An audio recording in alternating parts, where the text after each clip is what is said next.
በቀጥታ ዳይሬክትሊ አምጥተን አውሬው ሳዳም ሁሴን ነው፣ አውሬው የሮማን ፖፕ ነው፣ የሮማን ካቶሊክ ፖፕ ነው፣ አውሬው ማርቲን ሉተር ነው፣ አውሬው ፑቲን ነው፣ አውሬው ትራምፕ ነው ምናምን እያልን ምን ተረጉም ከሆነ ይሄ በቃ እንትን ነው ትራይንድረርነት። አብዛኛው ትንቢቶች በጣም ፊውቸሪስቲክ ማድረግ በጣም ሚድል ኢስት ላይ ከሚከናወኑ ነገሮች ጋር ማስተሳሰብ እንደዚህ አይነት ዝንባሌዎች አሉ። በአጠቃላይ በታሪክ ውስጥ የሚከናወኑ ነገሮች መጽሐፍ ቅዱስ እንዴት ነው የሚያስተምረው የሚለውን በትክክለኛ የመጽሐፍ ቅዱስ አተረጓጎም ኢንክሉዲንግ የትንቢት የአቡቀለምሲስ ስራዎችን ሳይቀር ጤናማ በሆነ የአተረጓጎም መርሆ ነው መረዳት ያለብን። ከመጽሐፍ ቅዱስ ውስጥ ከዳንኤል ከዮሐንስ ራእይ ተሰሎንቄ ከኢሳይያስ ከሆነ ትንቢት አምጥቶ ይህ ነው በቃ ይሄ ነው የማለት ልምዶችን ብዙ እንሰማለን። መጽሐፍ ቅዱስ የራሱ ተደራሲ አለ፣ የራሱ መቼት ታሪካዊ መቼና የት የምንለው ታሪካዊ አውድ አለ፣ የራሱ ባክግራውንድ አለው። አንደኛው መቶ ክፍለ ዘመን ላይ ዮሐንስ ራእይ ለሰባቱ አብያተ ክርስቲያናት ወይም በዙሪያቸው ለነበሩ የተለያዩ ቸርቾች የተላከ ጽሑፍ ነው። ለኛ አይናገርም ማለት አይደለም፣ ግን መጀመሪያ ቀጥተኛ ተደራሲዎች ፈርስት ኦዲየንስስ አሉት። ያችን የብሉይ ኪዳኑን እስራኤል እያሰብ እዛ ጋር የተነገሩ ትንቢቶች በቀጥታ አሁን ባለችው ፖለቲካል እስራኤል ላይ እንደሚፈጸሙ በቀጥታ እንደሚፈጸሙ ማሰብ አዲስ ኪዳንን አንደኛ አዲስ ኪዳንን መርሳት ነው።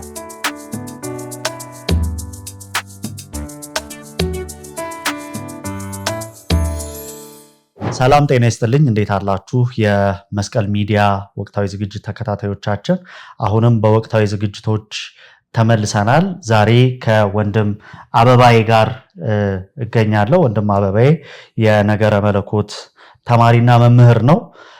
ስለዚህ ከሱ ጋር አንዳንድ አሁን ወቅታዊ ጉዳዮች ላይ ከዚህ በፊት ካነሳነው ጋር እንደ ቅጥያም መታየት የሚችል አንድ ርዕስን እናነሳለን። ይህንኛው ርዕሳችን እንዲያተኩር ማስበው አሁናዊ ሁነቶችን ከመጽሐፍ ቅዱስ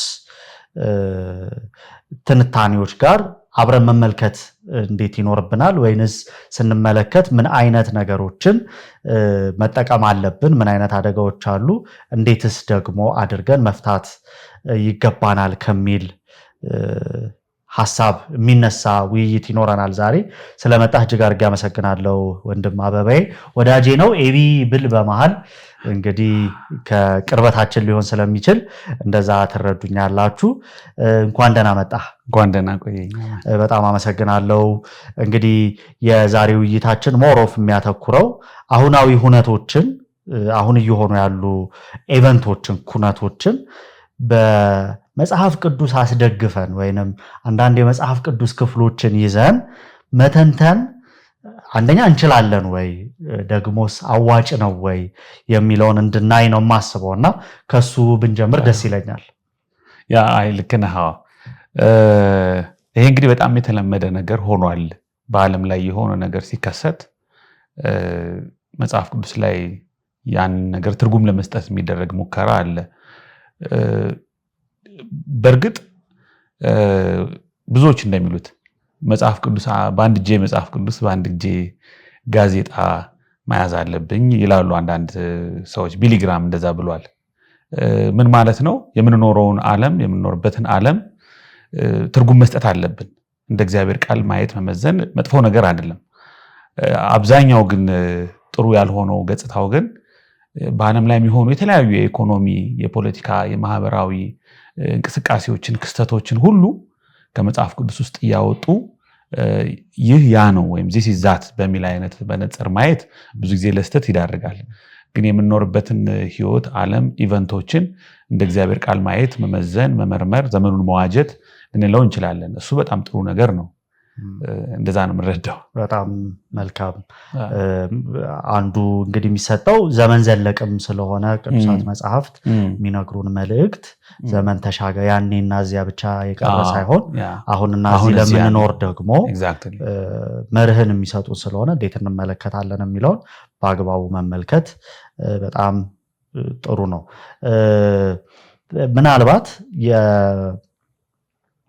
ብዙ አሁን የሚሆኑ ነገሮችን ከዘመን ፍጻሜ አረዳዶች ጋር የቴክኖሎጂ ምርታዎች ሲኖሩ፣ ጦርነቶች ሲኖሩ፣ ኢኮኖሚክ ክራይሲሶች ሲኖሩ፣ አንድ ትልቅ የወጣ መሪ ሲኖር ሌትስ ሴይ ሂትለር ቢመጣ ወይ ራሽያ ዩኤስኤስአር ስትኖር ቻይና ምናምን እነዚህን ነገሮች ደግሞ ሲኖሩ ከዘመን ፍጻሜ አንጻር በጣም ለመተርጎም እንሮጣለን ማለት በጣም አይምሯችን ቶሎ ቲዩንድ ይሆናል ከዛ ጋር እና እሱንስ እንዴት እንመለከተዋለን የሚለውን ዘመን አሁናዊ ሁነቶችን ከቅዱሳት መጽሐፍ ጋር በጥንቃቄ መተርጎም ያለብንን ያክል ከዘመን ፍጻሜ አንጻር ስንረዳውስ እንዴት መሆን አለበት የሚለውን እስኪ ትንሽ እናንሳ። ልክ ነው። መጽሐፍ ቅዱስ በዘመን መጨረሻ ስለሚሆኑ ነገሮች ያወራል፣ ይናገራል። እንደው ሁሉም ነገር ፊውቸሪስቲክ ነው ማለት ባንችልም ግን በዘመን መጨረሻ ምን አይነት ክስተቶች በዓለም ላይ ሊከናወኑ እንደሚችሉ ይናገራል። አንዳንዱ ነገር ግልጽ ነው፣ አንዳንዱ ነገር ደግሞ ግልጽ አይደለም። ሆኖም ግን በዓለም ላይ የሚሆኑ ነገሮችን በሙሉ በየጊዜው የሚቀያየሩ ነገሮችን እያሰብን እያፈላለግን ከመጽሐፍ ቅዱሳዊ ትንቢቶች ጋር በፍጥነት ቶሎ ማስተሳሰር ብዙ ጊዜ የተለመደ ነገር ሆኖ እናየዋለን። በብዙ በተለይ ትንቢትን በሚያጠኑ ሰዎች ዘንድ በጣም የተለመደ ነገር ነው። ለምሳሌ በተሐድሶ ዘመን፣ በሪፎርሜሽን ዘመን በነ ማርቲን ሉተር እስልምናም ተነሳበት ሰሞን አንዳንዶች አውሬው ነብዩ መሐመድ ነው፣ አውሬው ፖፑ ነው፣ በካቶሊክ በኩል ደግሞ አውሬው ሉተር ነው፣ ትንሽ ቆይተው ደግሞ ሂትለር ነው፣ ትንሽ ቆይተው ደግሞ ሳዳም ሁሴን ነው፣ የሆነ ነገር ነው፣ የቻይና እንትን ነው፣ የራሽያ እንትን ነው ምናምን ይባላል። በየጊዜው የሚከናወኑ የፖለቲካ ኢኮኖሚ፣ ማህበራዊ ለውጦችንና ነውጦችን ቢግ ኢቨንቶችን አንተ እንዳልከው ትልልቅ ሰዎች ወይም አይከን የሆኑ ነገሮች ሲነሱ ከመጽሐፍ ቅዱስ ውስጥ ከዳንኤል፣ ከዮሐንስ ራእይ፣ ከሆነ ከተሰሎንቄ፣ ከኢሳይያስ ከሆነ ትንቢት አምጥቶ ይህ ነው በቃ ይሄ ነው የማለት ልምዶችን ብዙ እንሰማለን። በተለይ ሚድል ኢስት አካባቢ በመካከለኛው ምስራቅ እረፍት የሌለው ብዙ ውዝግብ አለ። እንደምናውቀው ብዙ ክስተቶች አሉ እና የሆነ ጦርነት በተነሳ ቁጥር፣ ግጭት በተነሳ ቁጥር የሚመዘዙ ጥቅሶች አሉ። ከራእይ ላይ የሚመዘዝ ጥቅስ አለ፣ ተሰሎንቄ ላይ የሚመዘዝ ጥቅስ አለ፣ ዳንኤል ላይ ሕዝቅኤል ላይ የሚመዘዝ ጥቅስ አለ። ግን ብዙ ጊዜ ደግሞ ሳይሆን ይቀርና እንደገና ለሌላ ኢቨንት ደግሞ ያድራል ማለት ነው። ይህ አይነቱ አተረጓጎም በጣም ጤናማ አይመስለኝም፣ ወይም መጽሐፍ ቅዱስን በአግባቡ ከመረዳት የሚመነጭ አይመስለኝም። ያ ማለት ግን አንተ እንዳልከው የግድ መጽሐፍ ቅዱስ ለወደፊቱ አያወራም፣ ወይም ደግሞ በዓለም ላይ ስለሚከናወኑ ክስተቶች ምን የሚናገረው የሚያስተምረው ነገር የለም ማለት አይደለም። ግን በምን መልኩ ነው የሚናገረው? መጽሐፍ ቅዱስ በምን መልኩ ነው የመጨረሻውን ነገር የሚናገረው? በአጠቃላይ በታሪክ ውስጥ የሚከናወኑ ነገሮች መጽሐፍ ቅዱስ እንዴት ነው የሚያስተምረው የሚለውን በትክክለኛ የመጽሐፍ ቅዱስ አተረጓጎም ኢንክሉዲንግ የትንቢት የአቡቀለምሲስ ስራዎችን ሳይቀር ጤናማ በሆነ የአተረጓጎም መርሆ ነው መረዳት ያለብን። ከዛ ውጭ ግን ማንም ሰው አሁን ፍልስጤምና እስራኤል በተጋጩ ቁጥር እየሮጥክ ሄደህ የሆነ ራእይ ላይ አምጥተህ ይሄ ተፈጸመ፣ ሕዝቅኤል ላይ የሆነ ነገር አምጥተህ ይሄ ዛሬ ጀመረ ምናምን የምትል ከሆነ መጽሐፍ ቅዱሱን እንትን ነው የምናደርገው። ይሄ በቃ የዓለም የሆኑ ክስተቶች ማረጋገጫ ፕሩፍ ቴክስት ነው የምናደርገው። እሱ ትክክለኛ አካሄድ አይደለም ብዬ የማስበው። አሁን ካነሳኸው ጋር እንደውም ጥሩ ወደ ሀሳባችን ጥሩ መንደርደሪያ የሚሆን ነገርን አሁን ያለው ይሄ ዩኤስ እስራኤል እና ኢራን ውጊያ ጦርነትን ከዘመን ፍጻሜ አንጻር በጣም ብዙዎች ሲረዱት እናያለን። ለምሳሌ ኢራንን ከፋርስ ጋር ያያይዙታል። ይሄ ዮሐንስ ራእይ ላይ ካሉት ትንቢቶች እና ይሄ አቡቀለምሲሳዊ ራእዮች አንጻር ያነሱታል እና ዘመን ፍጻሜን ከእስራኤል መንግስትነት ከዛ በኋላ አሁን ካለው ጦርነት እንዴት እየተገጣጠመ ከዛ የጌታ ምጽአት ጋር ይገናኛል እና እስኪ እሱንም ትንሽ ብናየው። ምክንያቱም አይኖ የዲስፔንሴሽናሊዝም የሚባል ወይንም የስፍረ ዘመናዊነት የሚባል ትምህርት አተረጓጎም ስልት ነው። ግን ብዙዎቻችን በአንድም ይሁን በሌላ ብቸኛ አተረጓጎም ስልት አድርገን ይዘነዋል እና እስኪ እሱን ትንሽ ለማንሳት እንሞክር። አሁን መጨረሻ ላይ ካነሳው ብነሳ ጥሩ ነው። ጥሩ ሐሳብ ስላነሳህ ማለት ነው። የመጽሐፍ ቅዱስን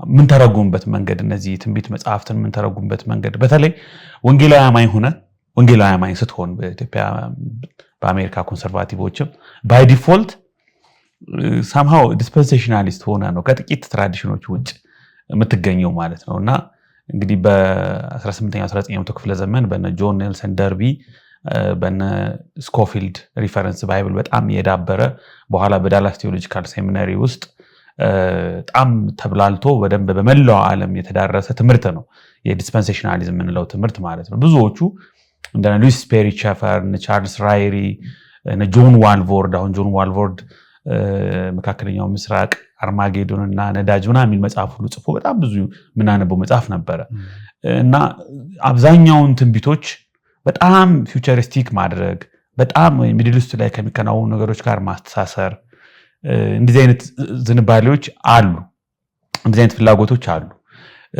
እና ለምሳሌ መጽሐፉ ራሱ ዮሐንስ ራእይም ይሁን ዳንኤልም ይሁን በዘመኑ የሚናገረው የሚያስተላልፈው መልእክት የሌለ ይመስል ማለት ነው። ለራሱ አውድ፣ ለራሱ ተደራሲያን፣ ለራሱ የፖለቲካ ኢኮኖሚ ሁኔታ፣ ማህበራዊ ሁኔታ የሚናገረው ነገር የሌለ ይመስል በሙሉ እዛ ውስጥ ያሉ ነገሮችን አብዛኛውን ፓርት የመጽሐፉን አብዛኛውን ክፍል አሁን በዚህ በመጨረሻው ዘመን ሊሆኑ ከሚችሉ ክስተቶች ጋር በተለይ ሚድል ኢስት ላይ ከሚከናወኑ ከኢራን ጋር፣ ከእስራኤል ጋር፣ ከኢራቅ ጋር፣ ከራሽያ ጋር፣ ከቻይና ጋር፣ ከአሜሪካ ጋር አስተሳስሮ አውሮፓ ህብረት ጋር ምናምን አስተሳስሮ የማየት በጣም ቴንደንሲ አለ። እሱ ነገር ቆይቷል በጣም ምናልባት 67 ዓመት ምናምን ሆኖታል። ኢቭን እንደዚህ አይነት ቦልድሊ እንደዚህ አይነት ነገሮች መጻፍ ከተጀመሩ አይ ቲንክ ይሄ በጣም አስቸጋሪ ነገር ነው ብዬ ነው የማስበው። መሰረታዊ ከሆነው የመጽሐፍ ቅዱስ አተረጓጎም መርሆ ራሱ በጣም ያፈነገጠ ነገር ነው። መጽሐፍ ቅዱስ የራሱ ተደራሲ አለው፣ የራሱ መቼት ታሪካዊ መቼና የት የምንለው ታሪካዊ አውድ አለው፣ የራሱ ባክግራውንድ አለው። አንደኛው መቶ ክፍለ ዘመን ላይ ዮሐንስ ራእይ ለሰባቱ አብያተ ክርስቲያናት ወይም በዙሪያቸው ለነበሩ የተለያዩ ቸርቾች የተላከ ጽሑፍ ነው። ለኛ አይናገርም ማለት አይደለም፣ ግን መጀመሪያ ቀጥተኛ ተደራሲዎች ፈርስት ኦዲየንስስ አሉት። በወቅቱ የነበረው የሮማን ኢምፔሪያሊዝም፣ ጣዖት አምልኮ፣ ስደቱ፣ መከራው ያን ሁሉ የሚያወራ ነገር ነው። ዳንኤልም እንደዛው። ዳንኤል ግሪክን ያነሳል፣ በፋርስና በሜዶን ጊዜ የነበረውን ነገር ያነሳል፣ ስለ ባቢሎን ያነሳል፣ ኢቭን አልፎ ስለ ሮማን ኢምፓየር ያነሳል። በወቅቱ ስለ አሌክሳንደር ዘግሬት ሳይቀር ዳንኤል ያወራል። ስለ ኤፒፋኔስ አንቲዮክስ አራተኛ ድረስ ያወራል። ስፔሲፊካሊ ካራክተሪስቲካቸውን እያስቀመጠ ያኔ እዛ ምን አይነት መልእክት ምን አይነት ትርጉም ነበረው ያ ክፍል የሚለውን ፕሮፐርሊ ሳንሰራ ሳንጨርስ ዝም ብለን ምዝዝ እያደረግን የሆነ ጥቅስ ኢራን ላይ፣ የሆነ ጥቅስ የእስራኤልና የፍልስጤም ግጭት ላይ፣ የሆነ ጥቅስ ነብዩ መሐመድ ላይ፣ የሆነ ጥቅስ ሳዳም ሁሴን ላይ፣ የሆነ ጥቅስ ፑቲን ላይ፣ የሆነ ጥቅስ ቻይና ላይ የምናስቀምጥ ከሆነ እንደዚህ አይነት መሰረት የመጽሐፍ ቅዱስ አተረጓጎም የለም። በመጽሐፍ ቅዱሱ ላይ በደል ነው የምንፈጽመው፣ ወንጀል ነው። ይሄ ሃርሜኔቲካል ፋላሲ ነው፣ ከባድ የሆነ ፋላሲ ነው። ያ ማለት ግን መጽሐፍ ቅዱስ አሁን ስላለው ሁኔታ ፖለቲካ ኢኮኖሚ ሁኔታ የሚናገረው ነገር የለም ማለት ነው ወይ? አይደለም። የሚናገረው መልእክት አለ። በአጠቃላይ በዓለም ላይ ስላለው ኢንጀስቲስ፣ ዋር፣ ይሄ ወረርሽኝ፣ የኑሮ ሁኔታ፣ አመፅ፣ ክፋት ሁሉ የሚያወራቸው ነገሮች አሉ። የኢቪሉ ዓለም የክፉ ዓለም በምን መልኩ ነው ኦፐሬት የሚያደርገው? እግዚአብሔር እንዴት ነው ፍትሁን የሚያጸድቀው? በምን መልኩ ነው ደግሞ ጀጅመንትን የሚያስተላልፈው? እንዴት ነው ኪንግደሙን ኮንሱሜት የሚያደርገው? ይሄን ሁሉ በደንብ ክሊርሊ ያስተምራል። ዘ ፕሮብለም እኛ አሁን ላለንበት ሁኔታ የሆነ የመጽሐፍ ቅዱስ ጥቅስ ቀጥታ መዘን ከታሪካዊ አውዱ ነቅለን የምናደርገው ትራንስፕላንቴሽን ነው። ይሄ በቃ እንደ ንቅለ ተከላው በጣም አደገኛና ጥንቃቄ የሚፈልግ ነገር ነው ብዬ ነው የማስበው። በጣም ስለዚህ አሁን ያሉትን ነገሮች ጦርነቶቹንም ሆነ ኢኮኖሚያዊ ክራይሲሶቹንም ሆነ ሌሎቹንም ነገሮች ከዘመን ፍጻሜ አንጻር ስንመለከት በጣም ጥንቃቄ ይፈልጋል የሚለውን በደንብ አስምረህ ነግረህናል። ምናልባት ቀጣይ ብናነሳው ጥሩ የሚሆነው ከዚህ ጋር ተያይዞ አንድ ከመጽሐፍ ቅዱስ ክፍሎች ውስጥ በተወሰነ ልታነሳቸው አንተም የሞከርካቸው እንደ ዳንኤል፣ እንደ ሕዝቅኤል፣ የራእየ ዮሐንስ አይነት መጽሐፎች ስነ ጽሁፋዊ ቅርጻቸው አቡቀለምሲሳዊ የሚባል አፖካሊፕቲክ ወይም ራእያዊ የሆነ አይነት ስነ ጽሁፍ ነውና እነዚህን መጽሐፍት በማጣቀስ የሚሰጡ አስተያየት በደንብ አሉ። ድጋሚ በደንብ አጽንኦትም እንድንሰጠው ስለፈለኩ ነው። የተለያዩ ዘመኖችን ከተለያዩ ኤጀንቶች ጋር እዛ ውስጥ ካሉ ባቢሎንን፣ ሐሰተኛውን ክርስቶስን፣ ጸረ ክርስቶስን እያንዳንዱን ነገር ብቻ እናገናኛቸዋለን። ከምስራቅ ተነሱ የሚባሉትን በቃ ለእያንዳንዱ ሚኒንግ አታች እናደርጋለን እና እነዚህን አስተያየቶች ገናናም ስለሆኑ አግባብ ናቸው ወይ ማለት በእንደዚህ አይነት መንገድ እነዚህን መጽሐፍት ላይ ያሉ ፊገሮችን እንደዚህ አድርጎ መመልከት አግባብ ነው ወይ ወይንም አሁን ባለው በጦርነቱ ኢራንን እንደ ፋርስ መመልከት እንችላለን ወይ ወይንም አሁን የሆርሙዝ እንትንን መዝጋቷን ልክ ከነዳጁ ጋር ከኢኮኖሚው ጋር ታላቂቱ ባቢሎን ምናምን ማለት እንችላለን ወይ እሱን እስኪ በተወሰነ ከአቡቀለምሲሳዊ ነገሮችም ጋር ያይዘን ብናነሳቸው አንዱ ነው አሁን የሚታየኝ አንዱ በጣም መሰረታዊ ችግር እኛ ጋር አለ ብዬ ማስበው እነዚህን ልዩ ስነ ጽሁፎች የምንረዳበት መንገድ ነው አንተ እንደጠቀስካቸው ዮሐንስ ራእይ ዳንኤል በግልጽ የሚታወቁ ጉልህ የሆኑ አቡቀለምሲሳዊ ጽሁፎች ናቸው አቡቀለምሲሳዊ ጽሁፎች ናቸው ሲባል በውስጣቸው ግን ሌላ አይነት የስነ ጽሁፍ ዘር የለም ማለት አይደለም ትረካዎች አሉ ግጥሞች አሉ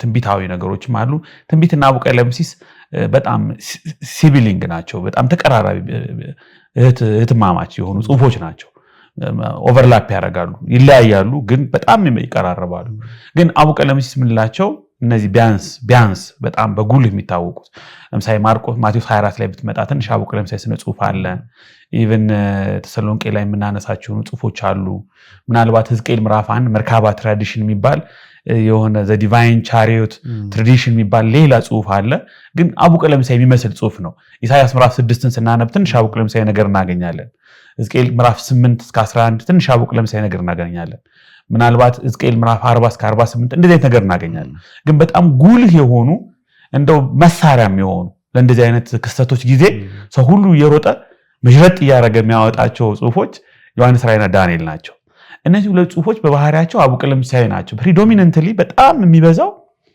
አቡቀለምሲሳዊ ፓርታቸው ነው አቡቀለምሲሳዊ ስነ ጽሁፍ ምንድነው ምስሎችን ትዕምርቶችን ቁጥሮችን ሰዎችን እንደ ሲምቦል እንደ መልእክት እንደ ማስተላለፊያ መሳሪያ አድርጎ የሚጠቀም የስነ ጽሁፍ ነው ሊትራሊ የምትወስደው ነገር አይደለም እንደ አሁን ይሄ ምልክቶችን መጠቀም ምስሎችን መጠቀም በዘመናዊውም ዓለም የተለመደ ነገር ነው ለምሳሌ አኒማል ፋርም የጆርጅ ኦርዌልን ታውቃለህ እነ ክሎቨርትን ምናምን ስናነብ የራሺያ የሶሻል ኮሚኒዝምን በወቅቱ የነበረው ሶቪየት ህብረት ኮሚኒዝምን የሚተቸው በአኒማልስ በተለያዩ እንስሳት ወክሎ ሰዎችን እነ ስታሊንን ምናምን ሪፕሬዘንት አድርጎ ነው መልእክት የሚያስተላልፈው ስለዚህ ፖለቲካል ሳታየር ነው ማለት ስለዚህ ሊትራሊ እነዛን እንስሳት አትወስዳቸውም የሚያስተላልፉት ሪፕሬዘንት የሚያደርጉት ርዕዮተ ዓለም አለ የሚጠቁሙት ነገር አለ ይሄ በጣም የተለመደ አሁን ፊልም ለምሳሌ ልጆች እኛም አንዳንድ የምናየው ወጣ ያሉ ፊልሞች አሉ ለምሳሌ ጌም ኦፍ ትሮንስን የሚያዩ ትውልድ ሃሪ ፖተርስን ሎርድ ኦፍ ዘ ሪንግስን ስታይ የሆኑ ሌሎች ፍጥረታት በቃ በዚህ በጋሃዱ ዓለም የሌሉ ምስሎች ሰዎች ፍጥረቶች አሉ እነዛን ሪፕሬዘንት አድርገው ግን የሚያስተላልፉት መልእክት አለ ሊትራሊ አንወስደውም ግን እነሱ ሪፕሬዘንት የሚያደርጉትን መልእክት በቀላሉ አንደርስታንድ እናደርገዋለን በዮሐንስ ራእይ መጽሐፍ ውስጥ ሮም ሪፕሬዘንት የተደረገችበት ቄሳሮቹ ሪፕሬዘንት የተደረጉበት ሰይጣን ራሱ ሪፕሬዘንት የተደረገበት ቤተክርስቲያን ራሱ ሪፕሬዘንት የተደረገችበት የተለያዩ ምስሎች አሉ የተለያዩ ኢቨንቶች ቁጥሮች ክርስቶስ ራሱ ሪፕሬዘንት የተደረገበት ለምሳሌ ቤተክርስቲያን ሰባቱ የወርቅ መቅረዞች ተብላለች የታረደ በግ ተብሏል ክርስቶስ ሰይጣን ቀዩ ዘንዶ ተብሏል ሮም ባቢሎን ተብላለች ብዙ አዲስቱ ኢየሩሳሌም ሚል እናገኛለን ለምሳሌ ለእግዚአብሔር የተለዩ ሰዎች ፍጹም በሆነ ሰማዕትነት የሚኖሩ በምስክርነት ህይወት የሚኖሩ ሰዎች ሁለቱ ወይራዎች ሲባሉ ታገኛለህ አጠቃላይ ፒፕል ኦፍ ጋድ በብሉይ ኪዳን በአዲስ ኪዳን ያለው የእግዚአብሔር ሕዝብ 24 ሽማግሌዎች ሚል 144 ሚል ታገኝ ይችላል ሰዎች በተለያየ መንገድ 144 ሊትራሊ ወስደ የሆነ ጊዜ 144 ሰዎች በቃ ተመልምለው የሆነ ነገር ያደርጋሉ ብለ ሊትራሊ ከወሰድከው ቁጥሮች ምስሎች ትምህርቶች እነዚህ አቡቀለምሲሳዊ ጽሁፎች ውስጥ በምን አይነት ዓላማ ጥቅም እንደዋሉ እየተረዳህ አይደለም ማለት በቀጥታ አዶፕት የምታደርገው ከሆነ እንዳለ ያንን ኢምፖርት የምታደርገው ከሆነ ለምሳሌ ማህተም በግንባራቸው እግዚአብሔር ህዝቡን ያትማል ግንባራቸው ላይ ይላል እግዚአብሔር አሁን ያንዳንዳችን ላይ መጥቶ የሆነ ማህተም ያስቀምጣል ማለት ነው አይደለም አውሬውም የራሱ የቁጥር ማህተም አለው ይላል አውሬውም የመጣ ግንባራችን ላይ ያስቀምጣል ማለት ነው ነሰሪ እንደዛ አይደለም ማህተም ምንድነው ያመለክት ቢሎንጊንግነስን ባለቤትነትን ገንዘብ ማድረግን በቁጥጥር ስር ማዋልን ማለት ነው። ሰይጣን እንዴት ነው ሰዎችን በቁጥር ስር የሚያደርገው? ሲስተሞች እንዴት ነው የሚይዘው? እግዚአብሔር እንዴት ነው የሚይዘው? እንደዚህ አይነት ያተረጓጎም ብዙ አይነት አማራጮች፣ ብዙ አይነት እይታዎች አሉ። ፕሮብለም አንተ እንዳልከው ብቸኛው ያተረጓጎም ዘዴ ተደርጎ የተወሰደው ይሄ ፊውቸሪስቲክ የሆነው በጣም ፊውቸሪስቲክ የሆነው በዚህ በዲስፐንሴሽናሊዝም ላይን የመጣ በስፍረ ዘመናዊ ላይን የመጣ እና ዲፎልት የሆነው ከዚህ ውጭ ማሰብ ከዚህ ውጭ መተርጎም ምንፍቅና እስኪመስል ድረስ በቃ የሚያስጨንቅ ነገር እስኪሆን ድረስ የኢትዮጵያን ቤተክርስቲያን በአሜሪካ አሁን ብዙ ለውጥ ቢኖርም በአሜሪካ በኮንሰርቫቲቭ ክርስቲያኖች ዘንድ በጣም የተለመደ ነገር ሆኗል። እሱ በጣም ትንሽ ችግር አለበት ብዬ ነው ማስበው። ስለዚህ ያመጡ የሆነ ራዕይ ምዕራፍ 9 ላይ ያለውን የአንበሳውን ጦር የአንበሳውን መንጋ የቻይና ቀዩ ጦር ነው ያን የቻይና በኮሚኒዝም ጊዜ የነበረውን እንቅስቃሴ እዚህ ብላክ ሃዋክ ሶማሊያ ላይ የአሜሪካ ጦር ጀት ሲል እሱንም አምጥተን የሆነ ራዕይ ላይ አንድ ጥቅስ ያመጡ የሚደረድሩ ሰዎች ነበሩ። ራሽያን የሆነ ነገር የሚሉ ሰዎች አሉ። አሁንም አፍሪካ የሆነ ነገር አውሮፓ ምናምን የሚሉ አሉ ጥቅሶችን እያመጡ። እኔ ያተረጓጎም ቢፈተሽ በጣም ጥንቃቄ ቢደረግበት ጥሩ ነው ብዬ ነው ማስብ። ያ ማለት ግን በዘመን መጨረሻ እግዚአብሔር ፍትሁን ለማስፈን ኃጢአተኛ ሰዎችን መንግስታት ክፉዎችን ለመቅጣት ደግሞ ቤተክርስቲያኑን ለማሳለፍ መንግስቱን ደግሞ ለመዘርጋት ሙሉ ለሙሉ ለመፈጸም ስለሚያደርጋቸው ነገሮች እነዚህ መጽሐፍት አያወሩም ማለት አይደለም። በደንብ ነው የሚያወሩት፣ በደንብ ነው የሚናገሩት። መርህን ይናገራሉ፣ በደንብ መርህን ይናገራሉ። ያ መርህ ድሮም የሰራ ነው። ለምሳሌ ራዕይ በሮማን ኢምፔሪያሊዝም ጊዜ የሰራ መርህ ነው ያለው። ስለዚህ እዛ ላይ ያልሆነ ነገር እዛ ላይ ያልተረዳነው ነገር እዚህ ልንረዳው አንችልም። ያን መርሁን ነው የምናገኘው እንጂ በቀጥታ ዳይሬክትሊ አምጥተን አውሬው ሳዳም ሁሴን ነው፣ አውሬው የሮማን ፖፕ ነው፣ የሮማን ካቶሊክ ፖፕ ነው፣ አውሬው ማርቲን ሉተር ነው፣ አውሬው ፑቲን ነው፣ አውሬው ትራምፕ ነው ምናምን እያልን ምን ተረጉም ከሆነ ይሄ በቃ እንትን ነው። ይሄ ትራይንድረር አይነት እንደውም አንድ ሰው ኒውስፔፐር ኤክሰጀሲስ ይለዋል። የኒውስፔፐር ኤክሰጀሲስ ነው የጋዜጣ ስናፈታት ነው። መጽሐፍ ቅዱስን በጋዜጣ ነው የምትፈታው። በዜናና በጋዜጣ የሚፈታ መጽሐፍ ቅዱስ የለም። ይልቁንስ መጽሐፍ ቅዱሱ የያዘው መርህ ነው ዓለም የምትመዘንበት።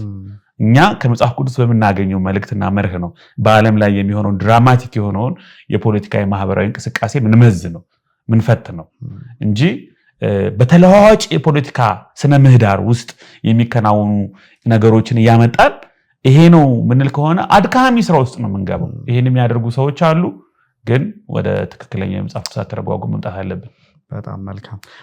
ምንድነው በዚህ ጋር ምናልባት አንድ ቅድም የሚያነሳው መጨመር ካለበት የመጀመሪያዎቹ ተደራሲያን ለምሳሌ የራዕየ ዮሐንስ የመጀመሪያ ተደራሲያን 7ቱ አብያተ ክርስቲያናት ሰምተው ገብቷቸው ተረድተው ነው የሄዱት። ማለት የራሽያ መነሳት አላስፈለጋቸውም፣ የአውሮፓ ህብረት መመስረት፣ እስራኤል እንደ ሀገር መሆን ምናምን አላስፈለገቻቸውም እና ምናልባት ታሪካዊ ልክ ከስነ ጽሁፉ እኩል የመጀመሪያዎቹ ተደራሲያን ምን ገባቸው አይደል? ይሄ መርህ ስለሆነ ምን ገባቸው የሚለው በአግባቡ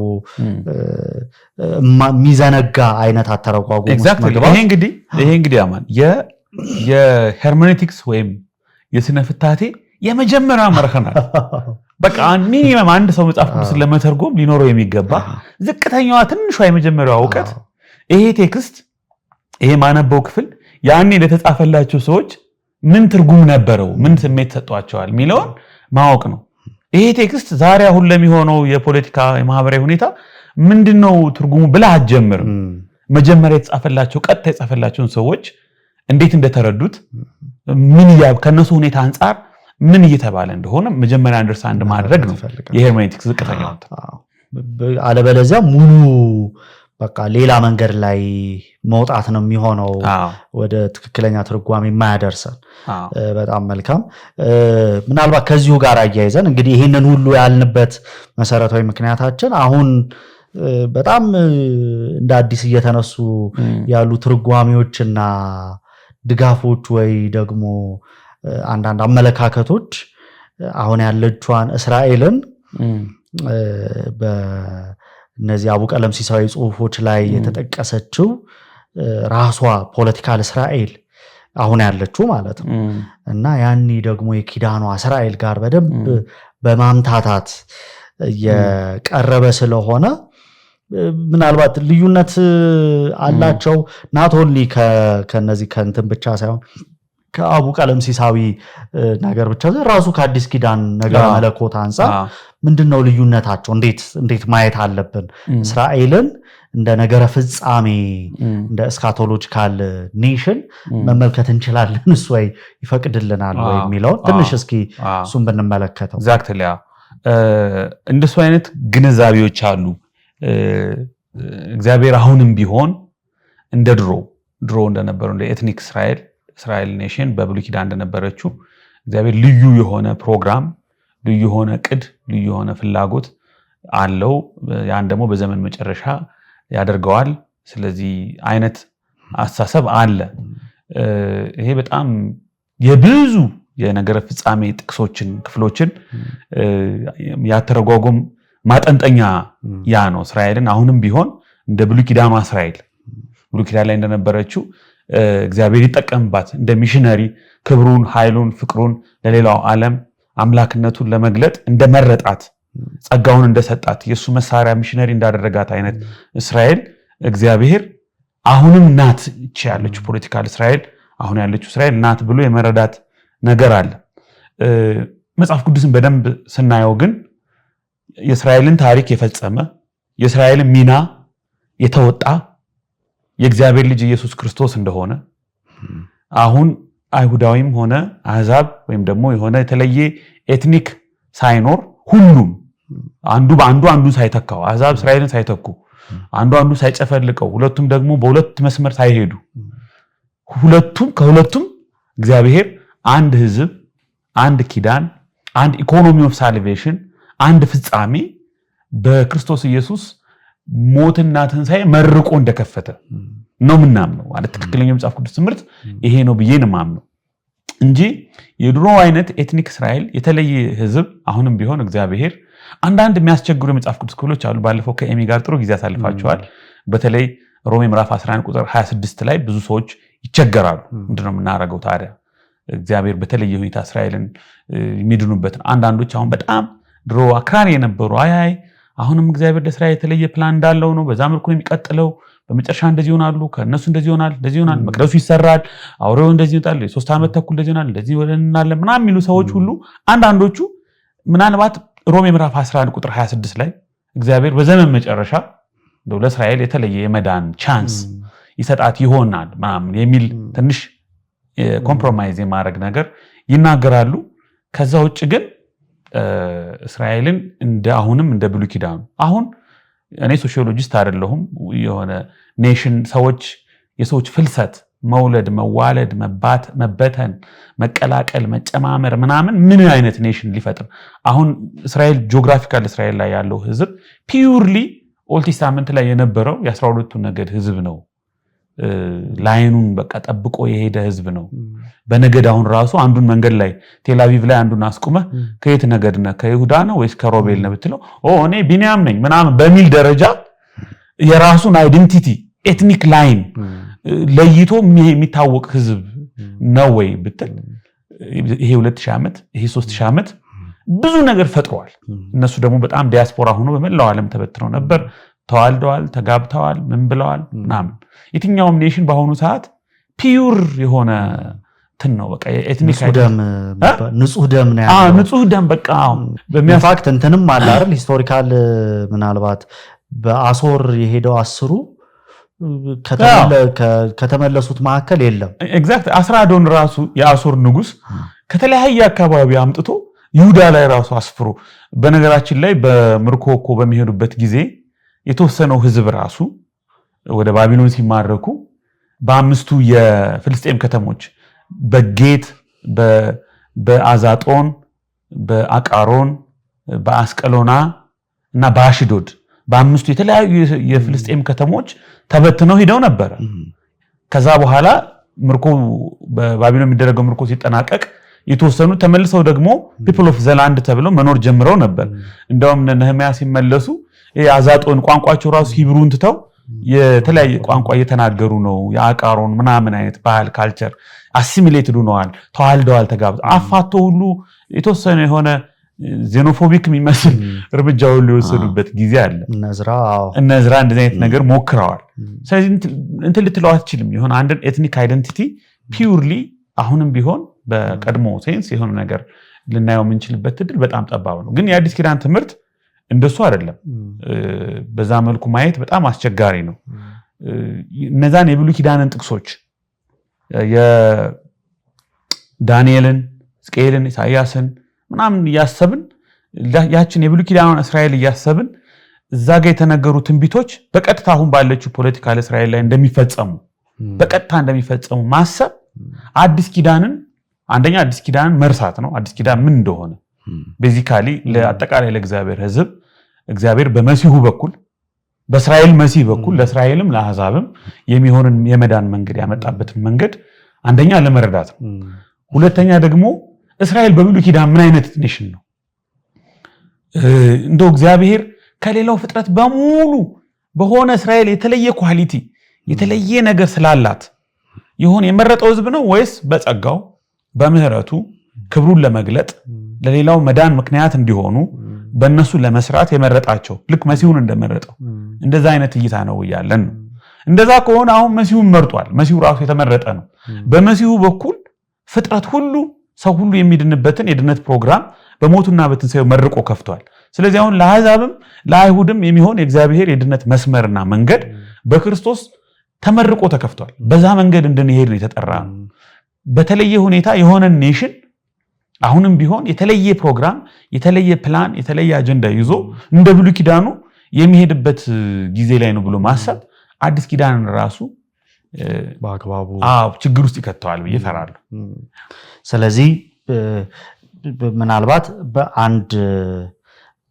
ከዚህ ጋር አያይዘን የምናነሳው የብሉይ ኪዳን ላይ ከነበሩ ኪዳኖች መካከል አንዱ ኪዳን ከመሬት ጋር በጣም የተያያዘ ኪዳን ነበርና ዘሞመንት ከሁለተኛው የዓለም ጦርነት በኋላ እስራኤል በቅዱሳት መጽሐፍት ላይ በነበራት ቦርደር ወይንም ስፍራዎች ስትመለስ ስለዚህ እግዚአብሔር ወደ ቀደመ ኪዳኗ መለሳት ማለት የሚያስችል ነው ብለው በተለይ እነዚህ የአፖካሊፕቲክ ሊትሬቸሮችን የሚያነቡ ይላሉ ስለዚህ አሁን እግዚአብሔር ወደ ኪዳኑ ስለመለሳት ነው ይሄ ሁሉ የምናያቸው ከግብጽ ጋር የነበረው ከአረብ ሀገራት ጋር ያለው እያንዳንዱ ጦርነትና ጸብ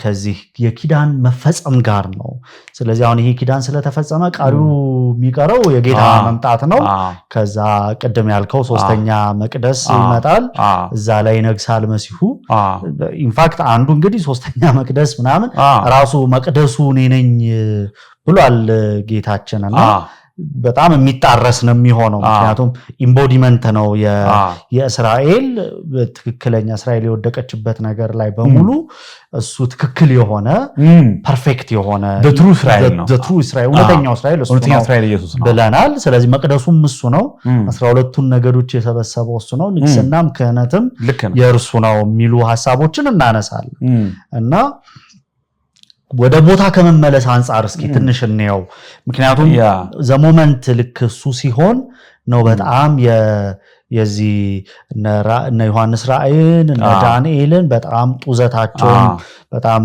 ዴይሊም በቃ ስፔኩሌቲቭ የመሆን ትርጓሜ የጀመረውና እሱን እስኪ ትንሽ ብናነሳው ብዬ ነበር እንግዲህ እሱ በጣም ትልቅ ቻሌንጅ ነው ማለት ለብዙ ሰዎች እኔም ብሆን እንግዲህ ወደ መጀመሪያዎቹ ክርስትና ጊዜያቶቼ ያው እንዳልኩ ወንጌላዊ አማኝ ስትሆን ዲስፐንሴሽናሊዝም ትምህርት ልክ እንደ ትምህርተ ሥላሴ እንደ ሚስጥረ ስጋዌ ምናምን ነው በቃ የሚጠብቅህ ትምህርቱ ነው የሚመስል ሌላ አማራጭ ትርጉም ሌላ እይታ ያለ መሆኑንም አታውቅም እና አንድ ትልቁ ቻሌንጅ ይሄ የቦታ ጉዳይ ነው እንግዲህ the four marks of የጂውስ ወይም ጂውስ አይደንቲቲ የምንላቸው ከአራቱ ዋና አይደንቲቲዎች አንዱ ህዝብ ነው አንደኛው ቴምፕል መቅደስ ነው አንደኛው መጽሐፋቸው ቶራ ነው ሌላኛው መሬት ነው እነዚህ አራቱ ነገሮች ማለት አይሁዳዊነትን የገነቡ ቢልዲንግ ብሎክስ ናቸው በምርኮ ጊዜ አራቱም ነው ያጡት ቦታቸውን አጣዋል መቅደሱ ፈርሶባቸዋል መጽሐፍታቸውን ተምሯል ህዝቡ ተበትኗል እግዚአብሔር እስካቶሎጂካል ሳልቬሽንን ሲያመጣ የፍጻሜ ዘመን እንድነት ሲያመጣ እነሱም ሲመለሱ ነዝራ ነህምያም ሲመጡ እዝራ ህጉን ያነባል ቶራ ይመለሳል ህዝቡ ይሰበሰባል ቴምፕል ደግሞ እንደገና ይገነባል መሬታቸውን ደግሞ ከአሕዛብ አጽድተው ደግሞ እንደገና ባውንደሪያቸውን አጥር ይገነባሉ አራቱን ነገሮች መልሰው ኮንስቲቲዩት ለማድረግ ጥረት ያደርጋሉ ይሄ ከአብርሃም ጀምሮ የነበረ ነገር ፓተርን ነው የመሬት ጉዳይ ቀላል አይደለም አሁንም ቢሆን ያ የጁስ አንደርስታንዲንግ ጁስ አይደንቲቲ በራሳቸው ፕሮግራም ህዝቡን ከመላው ዓለም the law of return አለ እስራኤል ውስጥ ይመልሳሉ አገራቸውን የተዋጉ መሬታቸውን ቴምፕሉን ቀጥለው ይገነባሉ መጽሐፍቶቻቸውን አሁን ኦልሞስት ያነባሉ ያው እየቀጠሉ ነው ያሉት ይሄ ነገር አሁን የተጀመረ ነገር ሳይሆን ድሮም በቃ ይሄ የመመለስ ህግ ኤክሶደስ እንደ አንድ ኢቨንት ብቻ አይደለም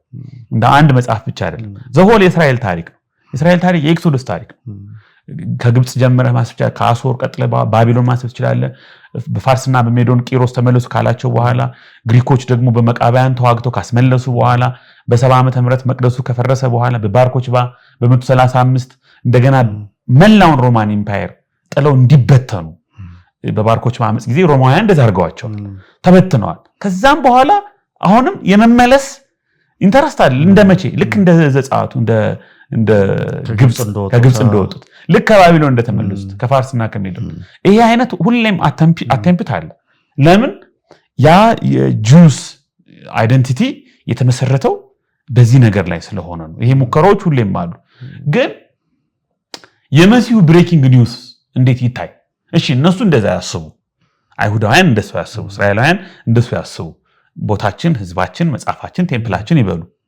ግን ዜሪት ደግሞ የሆነ ጋድስ ኢንተርቬንሽን ይሄ አፖካሊፕቲክ ኢንተርቬንሽን ኦፍ ደመሳያ በመሲሁ የመጣው በዓለም ታሪክ ውስጥ እግዚአብሔር በልዩ ሁኔታ በመሲሁ ጣልቃ የገባው ሰብሮ የገባው ይሄ ጋቪንታ ዘግሬት ኢንትሩደር ትራዋል ኢንትሩደር ነው ኢንትሩድ አድርጎ እግዚአብሔር በክርስቶስ በኩል ወደ ሰው ልጆች ታሪክ ገባና በመሲሁ አማካኝነት አሕዛብም አይሁድም የሚድኑበትን የእግዚአብሔር ህዝብ ሆኖ የሚሰሩበትን አዲስ ሪስቶርድ ኮቨናንት ሪኒውድ ኮቨናንት መርቆ ከፈተ ይሄ ሁሉንም ነገር ኮንሱሜት ያደርገዋል በብሉይ ኪዳን የነበረው የላንድ ጉዳይ ነው የቴምፕል ጉዳይ ነው ቅድም እንዳልከው ቴምፕሉ ዮሐንስ ወንጌል ምዕራፍ 2 ቁጥር 19 ላይ ይህንን ስለራሱ መቅደስ ተናገረ ይህን መቅደስ አፍርሶት በሶስተኛው ቀን አስነሳዋል ብሎ ተናገረ ይህንን ግን ዮሐንስ ማለት ስለራሱ መቅደስ ተናገረ የህዝብ ጉዳይ እግዚአብሔር ከአሕዛብም ከአይሁድም አንድ ህዝብ ኮንስቲቲዩት አድርጓል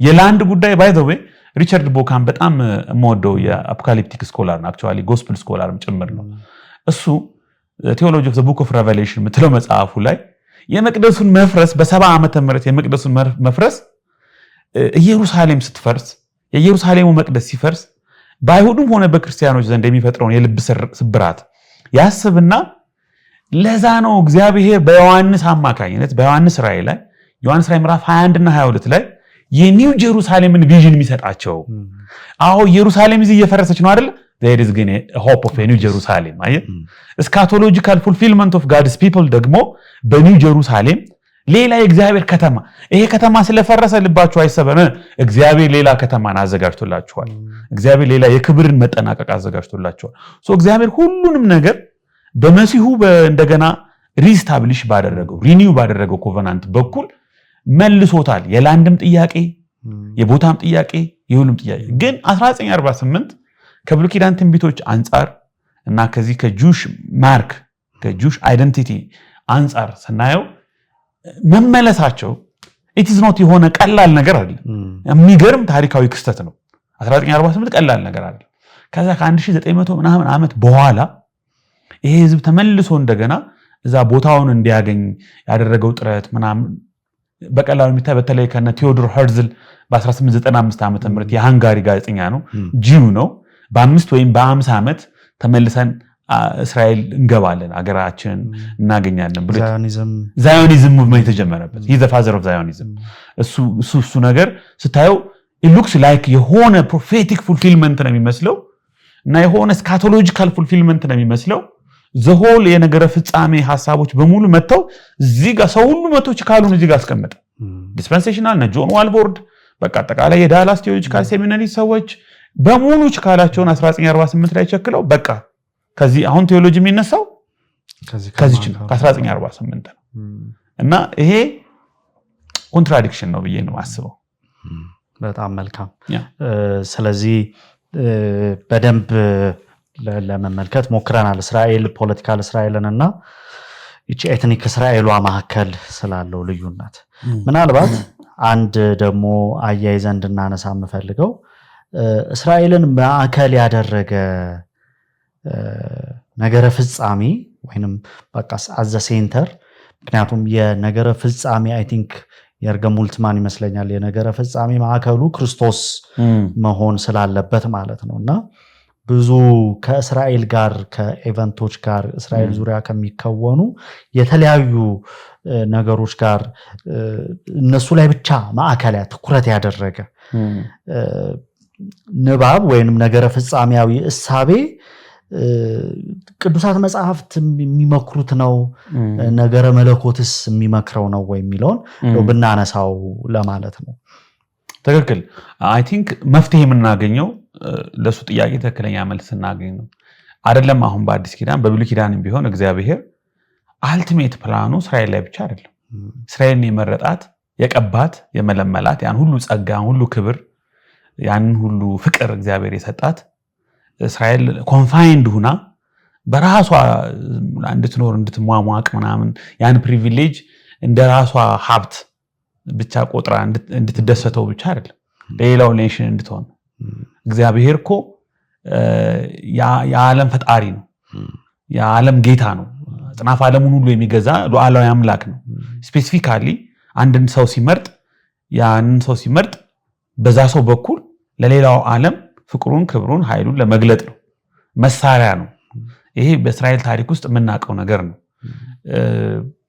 በምርኮ እንኳን ሄደው በባቢሎን ውስጥ እግዚአብሔር ድንቅ ተአምራት እያደረገ ክብሩን ሲገልጥና ብዙዎች እሱን ሲያመልኩት ሲሰግዱለት ነገስታት ሳይቀሩ እናገኛለን። እሱ ራሱ አብሮ ከእስራኤል ጋር ሚሽነሪ ጋር ሆኖ ሄዷል። ክሪስቶፈር ራይት እንደዛ ይላል። ሚሽነሪ ነው ሚሽን ኦፍ ጋድ።